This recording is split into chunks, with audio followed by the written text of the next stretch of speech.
Bahay na ready for occupancy or yung tinatawag nilang RFO or pre-selling.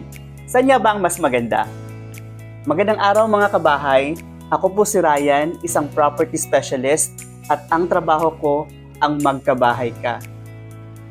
Kasalukuyan ka ba ngayong naghahanap ng property or bahay para sa pamilya mo? At may nakausap ka ng ahente, pero tinatanong ka niya ngayon kung ano ba yung bahay na hinahanap mo? RFO ba or pre-selling? Pero wala kang idea.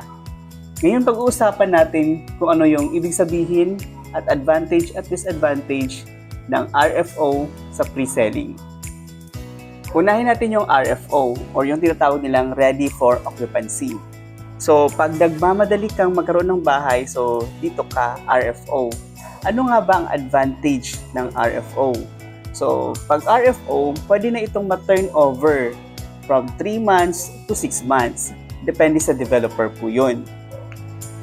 Dito sa RFO, mas konti yung risk kasi nakikita mo na or nako-construct na yung bahay or yung unit mo or yung property mo.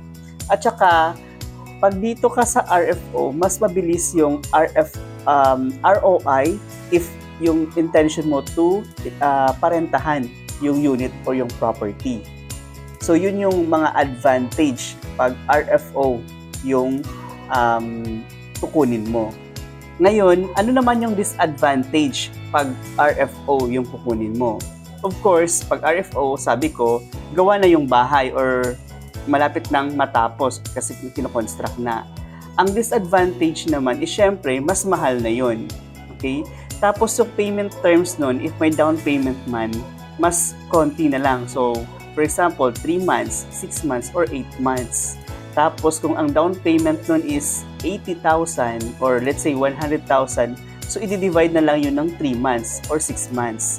Ganun po, mas maikli na lang yung payment terms. So isa yun sa disadvantage pag RFO yung kukunin mo. Ngayon, pag-usapan naman natin yung pre-selling. So, from the word pre-selling, so introductory price yun, mas mura yun. Yun yung advantage niya. Pangalawa, na advantage ng pre-selling is hulugan. Mas mura yun. Diba? Mas mahaba yung payment term. So, minsan, umabot yun ng 2 years, 3 years, or even 4 years bago ma-turn over. So, kung may down payment yun na, let's say, 100,000, so i-divide yun ito 2 years, 3 years, or 4 years. So, mas mahaba yung payment terms.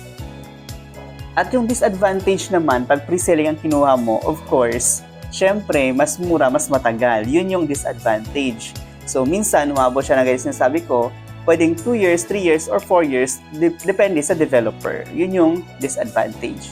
So, at the end of the day, sa iyo naman yung decision if anong gusto mo, RFO or pre-selling. Depende yun sa budget mo. So, ayun. If may tanong ka po regarding sa real estate, if nagbabalik ka or ongoing yung paghanap mo ng bahay, you can message me, tutulungan po kitang magkabahay. Again, I'm Ryan Chavez, your property specialist, at ang trabaho ko ang magkabahay ka.